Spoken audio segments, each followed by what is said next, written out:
रोज़ाना प्याज का सेवन आपके स्वास्थ्य के लिए फ़ायदेमंद होता है। यह आपको कई बीमारियों से दूर रखने में मदद करता है। तो आइए आज हम जानते हैं प्याज की खास बातें।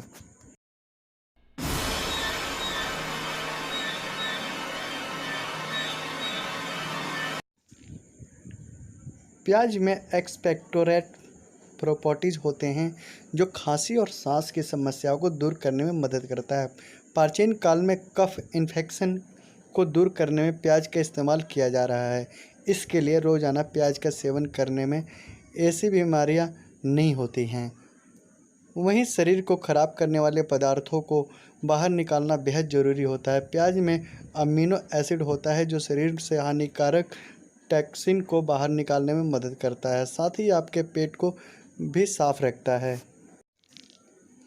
बीमारियों से शरीर को बचाने के साथ त्वचा को साफ करने में प्याज का इस्तेमाल फ़ायदेमंद होता है। इसके लिए प्याज के जूस और सेव के सिरके को बराबर मात्रा में मिलाकर रोज़ाना त्वचा पर लगाएं।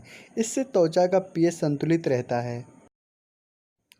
शरीर को इन्फेक्शन से बचाने के लिए इम्यून सिस्टम का मजबूत होना बेहद ज़रूरी होता है। प्याज में मौजूद पदार्थ शरीर में आसानी से मिक्स हो जाते हैं जो कई तरह की बीमारियों को दूर करने में मदद करता है।